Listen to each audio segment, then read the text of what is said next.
The Clown Prince of Crime is back for another alternate list. And yes, I know I said Prince of Darkness by accident last time, guys, which a couple of you pointed out. I am not infallible, unfortunately. But hey, it's not like he's never been a vampire before. That being said, we're back with a part 2, so without any more hesitation, let's jump right in.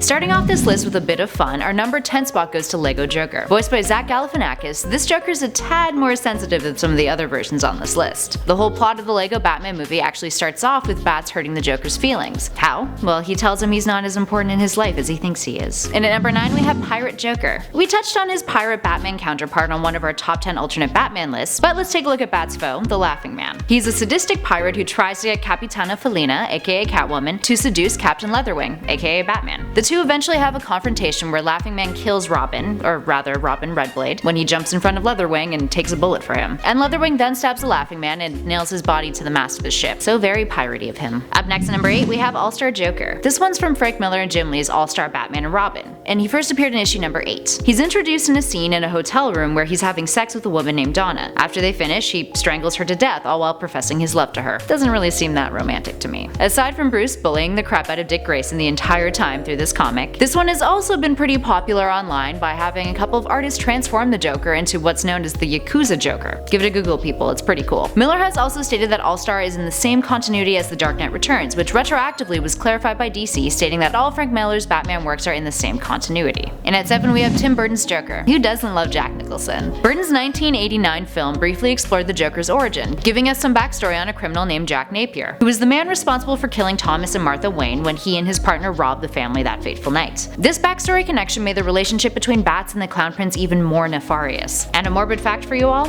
when Nicholson had heard that Heath Ledger had died after playing the Joker, the actor hinted in an interview that he had warned Ledger, ambiguously stating, "I told him so." And at 6 we have the Joker from the Batman animated series. Voiced by the amazing Mark Hamill, this Joker is a huge fan favorite, especially for those of you who grew up watching the series. He starts out as a gang leader that stages his first robbery at the Ace Chemical plant, where he first encounters Batman and falls into a drainage vat of chemical waste. He remains on as Batman's main nemesis throughout the whole series and its spin-offs. While this one is technically the same Joker that we featured on our last list in Batman Beyond, it's arguable that his appearance in the show helped solidify the Joker as one of the most notorious fictional villains in mainstream pop culture. And at 5 we have Red Hood of Earth 23 from Batman the Brave and the Bold. On Earth 23, the man who's supposed to become the Joker didn't. Instead, he got married. But he didn't live happily ever after. When his wife and unborn child die, he becomes a vigilante who goes after that Earth's Owlman, who tosses him into a vat of chemicals, disfiguring him into his usual Joker appearance, smile and everything. But already having experienced immense grief, Red Hood decides to take on the Injustice Syndicate and Owlman for good, and fails, but manages to escape, eventually meeting Batman disguised as Owlman, and the two end up working together. And at 4 we have the Arkhamverse Joker. So yes, this one isn't really an alternate, but a lot of you guys want to see him on this part 2 list, so I had to include him. Another Joker voiced by Mark Hamill, and Troy Baker in the Origins game, this Joker gets real intense. For those unfamiliar, the first game, Arkham Asylum, starts off with the Joker taking over the asylum and kidnapping Commissioner Gordon. Later on, he injects himself with some Titan, which is scary as f***.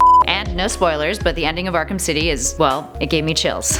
Have you guys played the Arkham games? Which one is your favorite? And at 3 we have the Jokester of Earth 3. Here we have a Joker who isn't evil. So on Earth 3 there's an alternate Batman called Owlman, similar to the one that we mentioned before but different Earth, who is basically a villain as and the Joker? Well, he's the good guy, a dude named Jack, going by the name of the Jokester. He was a struggling comedian at a comedy club called The Last Laugh, but after being made fun of, he decides to target Owlman with his jokes, making him a bit of a hero amongst the people of Gotham who were tired of Owlman's reign of terror. Owlman doesn't dig this though. He murders Jack's manager Harley Quinn and slices open Jack's mouth, so he becomes the Jokester, determined to get vengeance on Owlman. Guess owls are d***s. And at number 2 we have the 1960s Joker. Played by Cesar Romero in both the series and the 1996 film alongside Adam West's Batman, this Joker is just as campy as West's Batman, in a lovable way of course. Some of his weapons include a joy buzzer, which is like a joke buzzer that you'd wear on your hand, except the Jokers would shock people and knock them out. Isn't really that funny of a joke. And a joke flower, which looked like an ordinary water spray joke flower, except this one sometimes sprayed out knockout gas. There's a theme here, I'm feeling. And fun fact, Cesar Romero refused to shave his mustache off for the role, so the makeup department would have to cover it up, and it's pretty noticeable in some close-ups. And finally in our number 1 spot we have Heath Ledger's Joker from the Dark Knight 2008 film. We had to wrap up our top 10 list with this one, guys. The Joker is no easy character to portray. Looking at you, Jared Leto. And when Heath Ledger was announced to be taking on the role in Chris Nolan's follow-up Batman film, a lot of people weren't really into the idea, but then they saw his performance. Holy shit.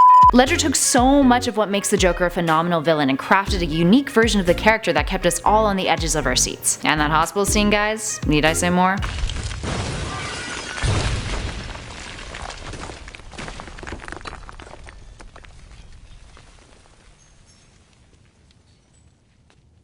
So there we have it. Any other versions of the Joker that we missed this time around? Let us know your favorite in those comments below. And make sure you check out our first part of the list too. For now, I'm Kelly Pally and you guys have been watching Top 10 Nerd. I'll see you all in the next one.